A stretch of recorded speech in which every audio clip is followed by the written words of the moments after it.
Welcome dear rockers, कैसे हैं दोस्तों आप सभी। तो आज हम लेकर आ चुके हैं एक बहुत ही डिफरेंट और interesting French historical drama movie. सोचिए, एक ऐसी टीचर जिसे अपने देश ने जेल भेज दिया। उसी औरत को कुछ साल बाद बच्चों को पढ़ाने की जिम्मेदारी दी गई, लेकिन जिस गांव में वो पहुंचती है वहां कोई भी अपने बच्चों को स्कूल भेजना ही नहीं चाहता। आखिर क्यों यार, क्यों? पता लगाते हैं, आइए मेरे साथ। कहानी की शुरुआत होती है 1889 में, जब औरतों को उनके कई हक नहीं मिले थे। ना राइट टू एजुकेशन, ना राइट टू वोट, और ना ही सरकारी कामों में उन्हें कोई अहमियत दी जाती थी। ऐसे में एक औरत एक टीचर की पोजीशन के लिए अप्लाई करती है, और यही है दोस्तों अपनी मूवी की हीरोइन। नाम है लुइस। उसका इंटरव्यू ले रहा है एक सरकारी एजुकेशन ऑफिसर, जो लुइस से पूछता है कि तुम पारिजियन कम्यून की मेंबर रह चुकी हो और अपने सिद्धांतों की वजह से तुम्हें जेल की सजा मिली थी। असल में दोस्तों, उस जमाने में पेरिस के मजदूर वर्ग और नेशनल गार्ड सोल्जर्स ने फ्रेंच सरकार के खिलाफ बगावत की थी और पारिजियन कम्यून नाम की एक सोशलिस्ट सिद्धांतों वाली क्रांतिकारी सरकार की स्थापना की थी, जिसने 1871 में लगभग 72 दिन पेरिस पे राज किया था। लेकिन इसके बाद फ्रेंच नेशनल गवर्नमेंट ने आर्मी के जरिए इस पेरिस कम्यून सरकार को हटा दिया। लेकिन इन 72 दिनों में पेरिस कम्यून ने कई प्रोग्रेसिव बदलाव लाए। फैक्ट्रीज को मजदूर संघों के हवाले करवाया, औरतों को समाज में अहम भूमिका निभाने का मौका मिला। सरकार पर जो चर्च का प्रभाव था वो ना के बराबर कर दिया गया। चर्च की प्राइवेट प्रॉपर्टीज पर कब्जा कर लिया गया, और सबसे अहम बात, सभी के लिए निःशुल्क, धर्मनिरपेक्ष और कंपलसरी एजुकेशन को अमल में लाया गया। तो इसी क्रांतिकारी का हिस्सा थी लुइस, और इसीलिए उसको जेल हुई थी, और जेल से छूटने के बाद सरकार ने उसको ये नौकरी दी है। क्लियर हो गया दोस्तों? चलो आगे बढ़ो। पर ये ऑफिसर, जो कि प्रेजेंट की फ्रेंच नेशनल सरकार का आदमी है, वो लुइस से चिढ़ता है। हाँ, चिढ़न है उसको। कहता है कि मेरा बस चलता तो मैं तुम्हें ये नौकरी कभी नहीं देता, लेकिन क्या करूं, सरकार की तरफ से तुम्हें ये नौकरी देने को कहा गया है, क्योंकि बहुत ही दूर दराज के एक गांव में एक टीचर की जरूरत है और वहां कोई और मेल टीचर जाना नहीं चाहता। पर मुझे नहीं लगता कि तुम उस गांव में एक महीना भी टिक पाओगी। उसकी सारी बातें लुइस को बहुत गुस्सा दिलाती हैं। उसे बहुत ही इंसल्टिंग फील होता है और कहती है कि मैं अपनी तरफ से वहां के बच्चों को अच्छी शिक्षा देने की पूरी कोशिश करूंगी सर। कहकर वो अपना अपॉइंटमेंट ऑर्डर लेकर निकल जाती है उस गांव की ओर। और वो गांव, यार क्या बताऊं इसके बारे में, बहुत ही खूबसूरत होता है, जैसे कि उसे प्रकृति का भरपूर आशीर्वाद मिला हुआ हो। इस गांव के ज्यादातर लोग किसान हैं, उन्हें पढ़ना लिखना बिल्कुल नहीं आता। और फिर लुइस घोड़ा गाड़ी में गांव के पास उतरकर पैदल चलने लगती है। उसे प्यास लगती है तो एक जगह पे रुककर लुइस पानी पीती है, और तब एक बुजुर्ग औरत आती है। लुइस उनसे कहती है कि मैं गांव की नई टीचर हूँ, क्या आप मुझे मेयर के घर का रास्ता बताएंगी? लेकिन ना, वो बुजुर्ग लुइस को ऊपर से नीचे तक पूरा देखकर चुपचाप चली जाती है। तभी वहाँ पे रेमी नाम का आदमी किसी बात पे चिल्लाते हुए घर से निकलता है। उसके पीछे एक मिडिल एज्ड आदमी आता है, और यही है दोस्तों वो मेयर। मेयर ने रेमी को उधार में पैसे दिए थे, उसी को वापस मांग रहा था, और इसीलिए रेमी चिल्ला रहा है कि दे दूंगा ना भाई, जल्दी क्या है, हमेशा मेरे पीछे पड़े रहते हो। मेयर भी चिल्लाता है कि पैसे मांगते हुए तो तुम्हें बड़ा अच्छा लगता है, और देते हुए चिल्लाते रहते हो, तो मुझे गुस्सा तो आएगा ही ना। इस तरह इनकी तू मैं होती है। और तभी लुइस कहती है कि मुझे मेयर से मिलना है। मेयर कहता है हाँ तो मिल लो ना, मैं ही हूँ यहाँ का मेयर। तो लुइस अपने बारे में बताती है कि मैं नई टीचर हूँ इस गांव की। मेयर कहता है ठीक है तो चलिए मेरे साथ। कहकर वो लुइस को एक गौशाला में लेके जाता है। कहता है कि आपको यहीं रहना पड़ेगा, साफ सफाई खुद कर लीजिएगा, पीछे मेरा घर है, कोई मदद की जरूरत हो तो मुझे बुला लीजिए। इतना कहकर वो चला जाता है। बताओ यार, गौशाला दे दिया रहने के लिए, जाहिर है दोस्तों वहां पर गोबर की बदबू तो आएगी, पर और कोई रास्ता नहीं होता तो लुइस को यहीं पे रहना होगा। लालटेन की रोशनी में वो किसी को खत लिखने लग जाती है। लुइस वैसे अपने साथ एक कैमरा भी लेकर आई होती है। वो खत में लिखती है कि ये गांव बड़ा खूबसूरत है, यहाँ के लोगों को शिक्षा में कितनी दिलचस्पी है, ये लोग अपने बच्चों को पढ़ने भेजेंगे या नहीं ये तो मुझे नहीं पता, लेकिन मैं खत के जरिए तुम्हें सारी चीजें बताती रहूंगी। अगली सुबह लुइस खुद उस गौशाला को साफ करती है, क्योंकि उसे वहीं पे रहना होगा, वो उसका घर है। फिर वो कुछ कपड़े धोने नदी किनारे जाती है। वहाँ लुइस सभी को नमस्ते कहती है, लेकिन एक भी इंसान उसका जवाब नहीं देता। जवाब तो छोड़िए यार, उसको कोई देखता ही नहीं। सिर्फ एक छोटा लड़का उसे मुड़कर देखता है, लेकिन उसके पिता उसको डांट कर वहाँ से लेके जाते हैं। फिर गांव के चर्च का फादर वहाँ पे आ जाता है। वो लुइस से थोड़ा अच्छे से बात करता है दोस्तों।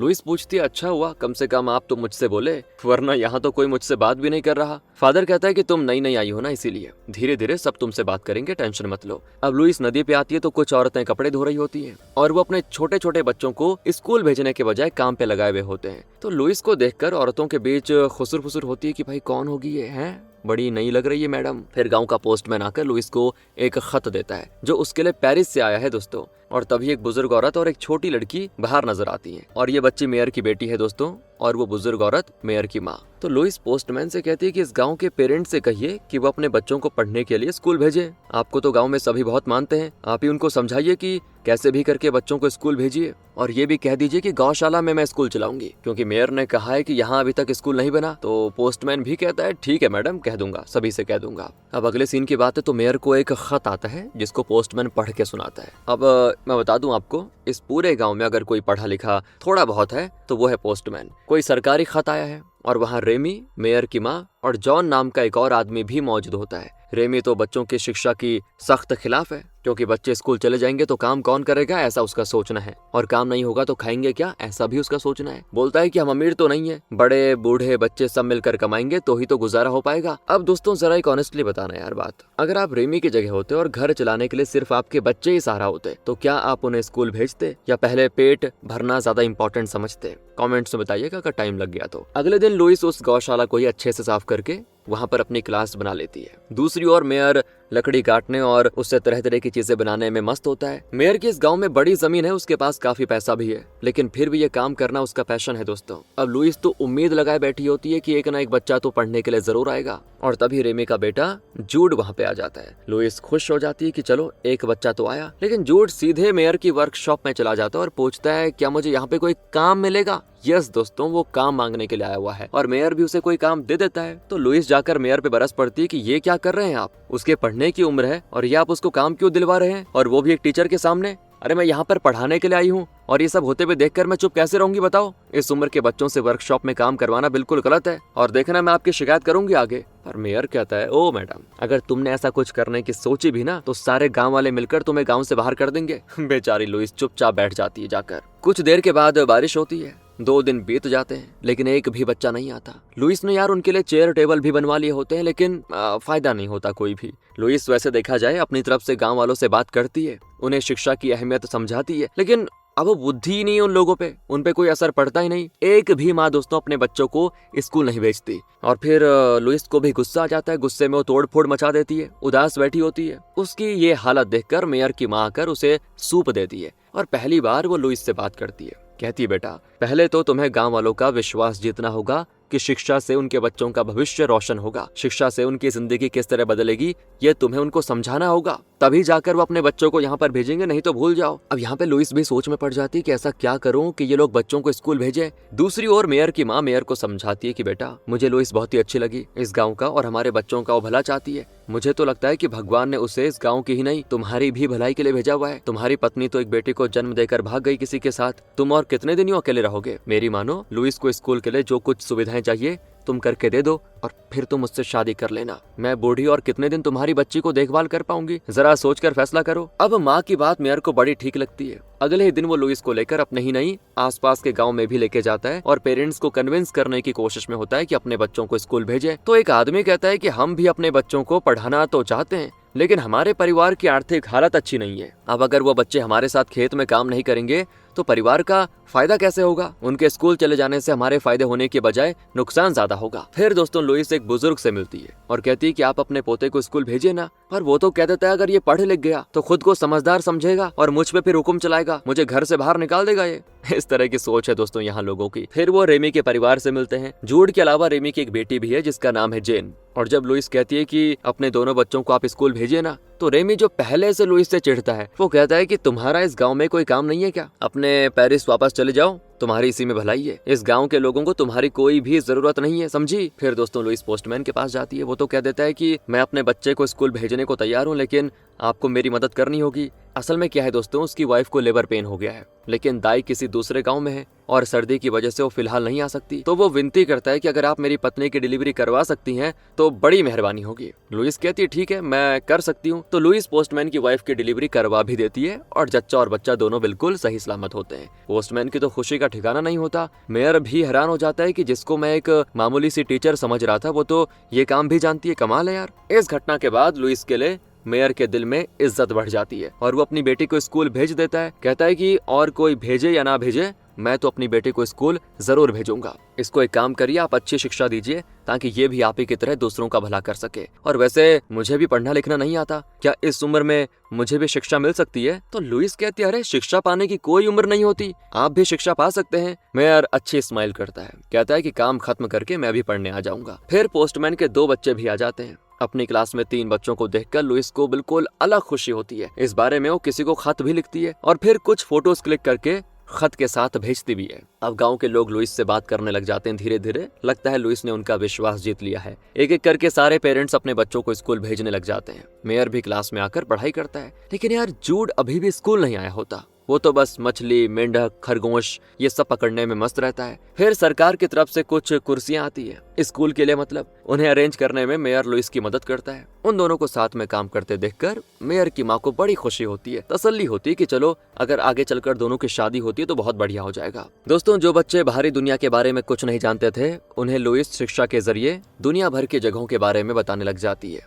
रोज बच्चे नई नई चीजें सीख रहे होते हैं। दूसरी ओर खेत में काम करते हुए जेन एक लड़के के साथ हंस खेल रही होती है। लगता है वो लोग आपस में प्यार करते हैं। वो लोग मतलब ये दोनों। लेकिन ये बात जेन का पिता रेमी नहीं जानता और वो आवाज देता है कि बेटा ये खेलने का टाइम नहीं है, काम करने का वक्त है, काम पे लग जाओ। वैसे दोस्तों ये पूरी जगह मेयर की है और यहीं पे लोग काम करते हैं। तब 2 औरतें मेयर को देखकर आपस में चुगली करती हैं कि टीचर के आने के बाद अपना मेयर एकदम बदल गया है ना। लगता है टीचर मेयर पर डोरे डाल रही है, उसे अपने कंट्रोल में कर रही है और मेयर के पास दौलत भी तो बहुत है और मुझे लग रहा है कि अपना मेयर भी उसके जाल में फंस रहा है। ऐसी बातें वो दोनों औरतें कर रही होती हैं। मतलब लुइस और मेयर के बारे में न जाने क्या क्या बकवास करती हैं। दूसरी तरफ स्कूल बड़ी जोरों शोरों से चल रहा होता है, पर जूड मेयर के साथ काम कर रहा होता है दोस्तों। लेकिन उसके बर्ताव से लगता है कि वो भी स्कूल जाना चाहता है। तो मेयर कहता है कि अगर जाने का मन है तो जाते क्यों नहीं बेटा स्कूल। लेकिन वो कहता है नहीं, मुझे ये काम करना भी तो है। शायद दोस्तों वो पढ़ना चाहता है लेकिन अपने पिता रेमी के डर से मना कर रहा है। और अब ब्रेक की बात है, बच्चे खेल रहे होते हैं और तभी मेयर की माँ की कमर में दर्द होने लगता है और वो बैठ जाती है। लुइस तो तुरंत उनके पास जाती है तो कहती है कुछ नहीं हुआ बेटी, वो उम्र हो गई है ना इसीलिए ऐसा हो रहा है।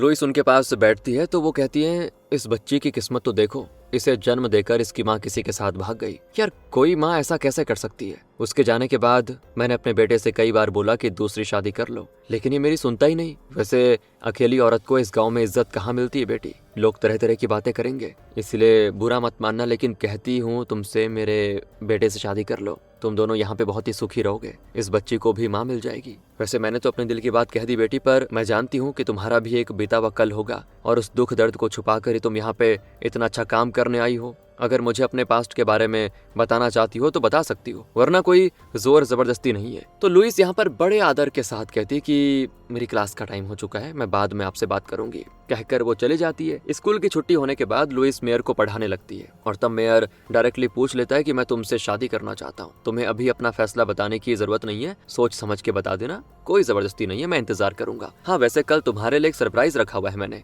कल एक मीटिंग है, उसमें तुम जरूर आना। तो अगले दिन मीटिंग होती है। मीटिंग मतलब सिर्फ मेयर, पोस्टमैन, मेयर की माँ और जॉन आए होते हैं। असल में जॉन के बेटे से ही रेमी की बेटी जेन प्यार करती है। तो जॉन और पोस्टमैन शराब पीकर आपस में बातें कर रहे होते हैं और मेयर की माँ खाना पका रही होती है। फिर आती लुइस। पोस्टमैन उसको एक खत देकर पढ़ने को कहता है। असल में गांव के सभी लोगों ने पोस्टमैन के जरिए सरकार को अर्जी दी थी कि गांव में जो टाउन हॉल बनाने के लिए सरकारी ऑर्डर था उसे कैंसिल करके यहाँ पर स्कूल बना दिया जाए। मतलब वो चाहते हैं अब कि गांव के लिए टाउन हॉल से ज्यादा इंपॉर्टेंट स्कूल है और सरकार ने यहाँ स्कूल बनाने की परमिशन भी दे दी है। ये पढ़कर तो लुइस की आंखों में जो खुशी होती है ना, बिल्कुल हवा में उड़ने वाली होती है। उसने सोचा भी नहीं था कि इस गांव के लोग शिक्षा की अहमियत को इतनी जल्दी समझ पाएंगे, लेकिन अब उसे खुशी है कि इस गांव के लोग समझ चुके हैं कि उनके बच्चों की शिक्षा ही जरूरी है। फिर मेयर के साथ पूरा गांव मिलकर स्कूल बनाने में लग जाता है। तभी रेमी भागा चलाता है और जॉन पे चिल्लाता है कि ओ, अगर तुम्हारे बेटे ने आइंदा मेरी बेटी को आंख उठाकर देखा भी ना, उसकी आंखें नोच लूंगा। तभी मेयर कहता है कि इसमें इतना गर्म होने की क्या बात है रे, इस उम्र में ये सब होता रहता है, इतना सीरियस क्यों होता है, तुम्हें तो खुश होना चाहिए कि इसी गांव में तुम्हें दामाद मिल गया।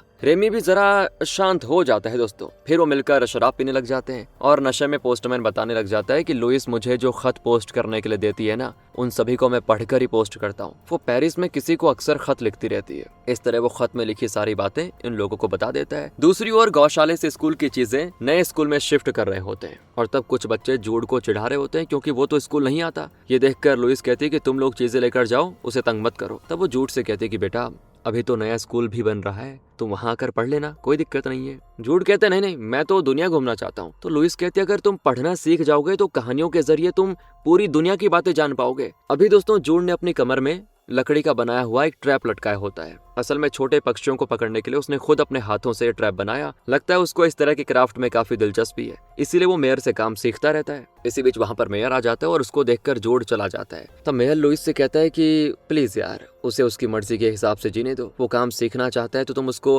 पढ़ाना क्यों चाहती हो? अगर सभी स्कूल जाकर पढ़ लिख कर दूसरी नौकरियों में चले गए तो इस गांव का क्या होगा? यहाँ खेती कौन करेगा और लकड़ियां काटने का काम कौन करेगा? अब लुइस उससे बहस करने लगती है तो मेयर कहता है कि पढ़ लिख कर लड़के आर्मी ज्वाइन कर लेंगे और फिर वहाँ सरहद पे दुश्मन की गोलियां खाकर मर जाएंगे तो यहाँ उनके परिवारों का क्या होगा? है बताओ। तभी लुइस पूछती कि आप इस तरह बिना सर पैर की बातें क्यों कर रहे हैं, क्या हो गया? तब मेयर कहता है कि मैं तुम्हारे बारे में सब जान चुका हूँ। पता है तुम्हें, पोस्टमैन ने तुम्हारे सारे खत पढ़े हैं और मैं जान चुका हूँ कि तुम पेरिस कम्यून की मेंबर रह चुकी हो, जिस वजह से तुम 10 साल जेल की सजा काट चुकी हो। उसके बाद सरकार ने तुम्हें ये नौकरी दी है ना? पर यहाँ तुम्हारी सोशलिस्ट विचारधारा नहीं चलेगी। तुम लोग तो समाज से वर्ग का भेद, निजी संपत्ति वगैरह के भी खिलाफ हो। कहते हो कि जमीन सबकी होनी चाहिए। यहाँ के किसानों की अपनी अपनी जमीनें हैं, हमने अपनी मेहनत से इनको सींचा है, संवारा है। हमारे और तुम्हारे सिद्धांत कभी मेल नहीं खा सकते और हमें डर है कि तुम अपने सिद्धांत हमारे बच्चों को भी सिखा दोगी तो दिक्कत हो जाएगी, उन्हें हमारे खिलाफ भड़का दोगी तो। और तब लुइस उसको समझाती है कि देखिए मेरी राजनीतिक विचारधारा क्या है, इससे बच्चों की शिक्षा का कोई भी लेना देना नहीं है। मैं दोनों के बीच फर्क जानती हूँ। मैं यहाँ पे सिर्फ बच्चों को अच्छी शिक्षा देने के इरादे से ही आई हूँ, ना कि अपने सिद्धांतों को उन पर थोपने के लिए, समझे? पर मेयर उसको वार्न करता है कि अगर हमें पता चला ना कि तुम कुछ ऐसा कर रही हो तो फिर बहुत बुरा होगा। मेयर ने लुइस की पूरी बात तक सुनने से इनकार कर दिया था दोस्तों, जिस वजह से लुइस बहुत उदास हो जाती है। उस रात लुइस उस नए स्कूल का जो स्ट्रक्चर बना होता है ना, वहाँ पे सो जाती है। अगली सुबह जब लुइस नदी किनारे कपड़े धोने जाती है तो वहाँ औरतें खुसर फुसर करती हैं कि जॉन का बेटा और एमी की बेटी के बीच कुछ चल रहा है। दोनों कल रात गांव छोड़कर भाग गए। इतना ही नहीं, पोस्टमैन की वजह से पूरे गांव को लुइस की असलियत के बारे में पता चल चुका है, इसलिए अब गांव वाले लुइस को शक की नजर से देखते हैं। ये औरतें कहती हैं कि जरूर इसी औरत ने उन दोनों बच्चों को उकसाया होगा गांव से भागने के लिए। न जाने दिन भर स्कूल में बच्चों के दिमाग में क्या भरती रहती होगी। हालांकि यहाँ पर लुइस उनको समझाने की बहुत ही कोशिश करती है कि प्लीज आप लोग सही समझिए, गलत समझ रहे हैं आप लोग। पर एक औरत तो चाकू लेकर लुइस से लड़ने आ जाती है, पर लुइस तो विरोध ही रह चुकी है दोस्तों। वो कहती है अगर तुम्हें लड़ना ही है तो आ जाओ, कहकर वो उस औरत को पानी में डुबो डुबो कर मारती है। पर लुइस फैसला कर लेती है कि ये लोग चाहे मेरे साथ कितना ही बदतर व्यवहार करें, इस गांव के बच्चों को मैं शिक्षा देकर ही रहूंगी। और वो जी जान से यार बिल्कुल डेडिकेशन के साथ स्कूल आने वाले बच्चों को पढ़ाने लग जाती है। वो सभी से पूछती है कि बड़े होकर क्या बनना चाहते हो, और सभी कोई ना कोई लक्ष्य बताते हैं। एक लड़का तो कहता है कि मुझे खेती करनी है, मुझे उसी में इंटरेस्ट है। लुइस कहती है कि तुम जो करना चाहते हो करो, बस किसी के दबाव में आकर कुछ मत करना। अपनी मर्जी से, अपनी इच्छा से जो करोगे वो बढ़िया रहेगा। फ्यूचर में तुम कुछ भी बनो, कुछ भी करो, लेकिन लाइफ में बुनियादी शिक्षा सभी के लिए बहुत ही ज्यादा जरूरी होती है और वही तुम यहाँ पे सीख रहे हो। अब दोस्तों क्लास के बाद वहाँ पे फादर आता है। पहले तो वो लुइस से बड़े गुस्से में बात करता था क्योंकि पोस्टमैन ने लुइस के बारे में जो बातें बोली वो फादर तक पहुंच चुकी थी, लेकिन लुइस शांति से फादर को अपने पास्ट के बारे में सारी चीजें बताती है। असल में दोस्तों पेरिस में लुइस और उसके दोस्त भूख से मर रहे गरीब और बेघर लोगों के लिए लड़ रहे थे। सरकार के खिलाफ हुए इस विरोध ने आर्मी के अत्याचार की वजह से हिंसक मोड़ लिया। आर्मी ने विरोधियों को रोकने के बहाने गोलियों की बरसात कर दी। हर उम्र की औरतों को सेक्सुअली अब्यूज करने से भी वो नहीं कतराए, कई आदमियों को मार भी डाला। इसी हिंसा में लुइस ने अपने पति और बच्चे को खो दिया, उनकी मौत हो गई थी।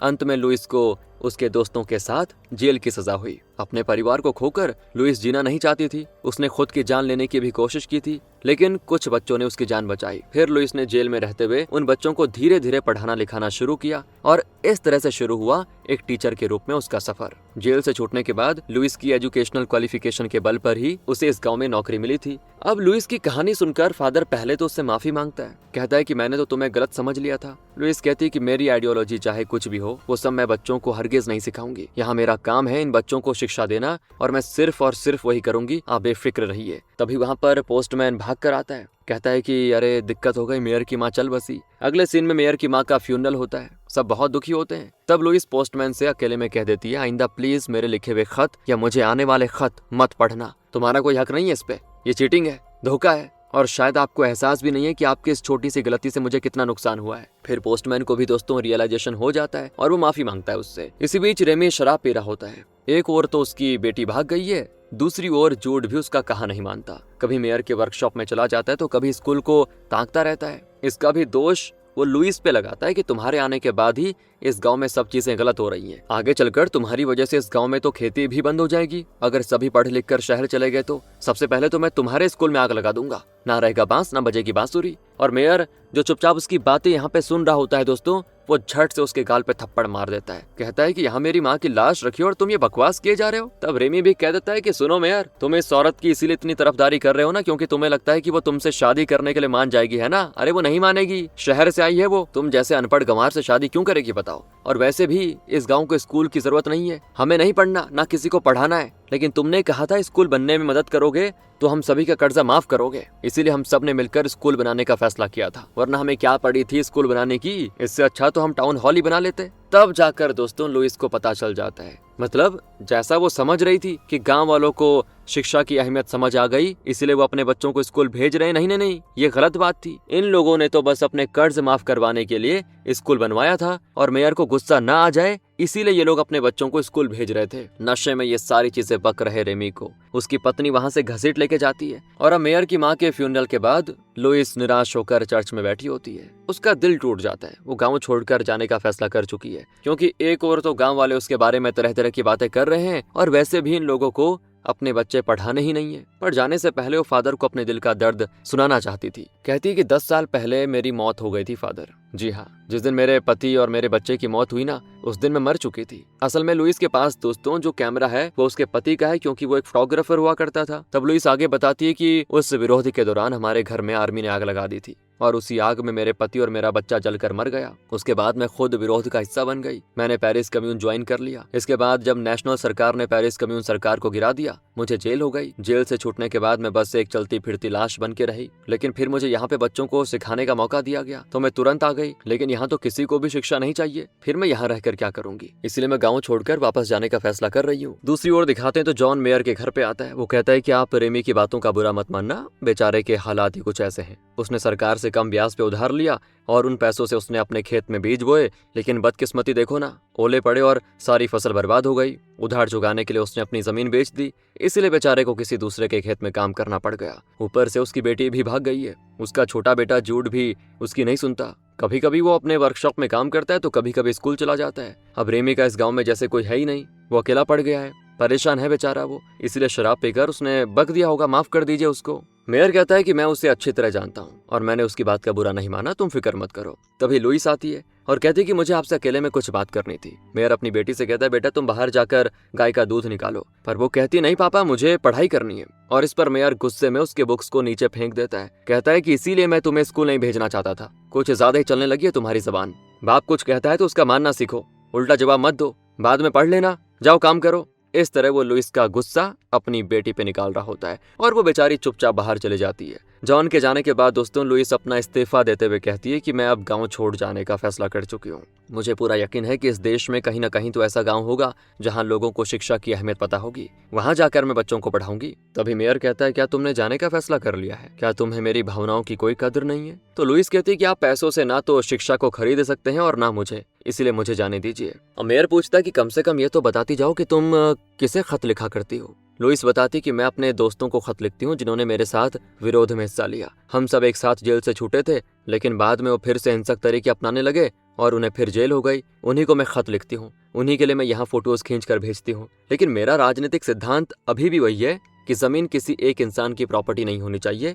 क्योंकि ये धरती सबकी है। जमीन पूरे समूह की होनी चाहिए। एक इंसान पेट भर खाए और दूसरा भूखा रहे, ऐसा नहीं होना चाहिए। हर इंसान को पेट भर खाना मिलना चाहिए। लेकिन इन बातों को मैं अपनी शिक्षा में जबरदस्ती नहीं घुसाऊंगी। यही सारी बातें मैं अपने दोस्तों को खत में लिखती हूँ। अचानक दोस्तों बाहर हलचल मच जाती है, सभी यहाँ वहाँ भाग रहे होते हैं। फिर पता चलता है कि किसी ने नए स्कूल में आग लगा दी है। लुइस बेचारी बहुत ही निराश हो जाती है कि इन लोगों को स्कूल से ऐसी क्या दुश्मनी है कि उसको जलाने पर उतर आए। लेकिन जलते हुए नए स्कूल के पास जूड का वो ट्रैप पड़ा होता है जो उसने खुद बनाया था। लुइस सच जान जाती है और गुस्से में उस ट्रैप को उठाकर सीधे रेमी के घर के लिए निकलती है। तब वो दो औरतें जो अक्सर लुइस की चुगली करती है ना, वो कहती हैं कि इसने तो मेयर से शादी करने से मना कर दिया, और कोई औरत होती तो मेयर की दौलत की खातिर उससे जरूर शादी कर देती, पर इसे तो पैसों का भी लालच नहीं है। हमने तो यार इसे गलत समझ लिया, ये तो बिल्कुल अलग टाइप की औरत है। वहाँ हम लुइस को देखते हैं कि रेमी उस पे गन ताने हुए है। कहता है कि मेरे पास मत आना वरना गोली चला दूंगा। मेरी जिंदगी अब खत्म हो चुकी है, कुछ नहीं बचा हुआ है।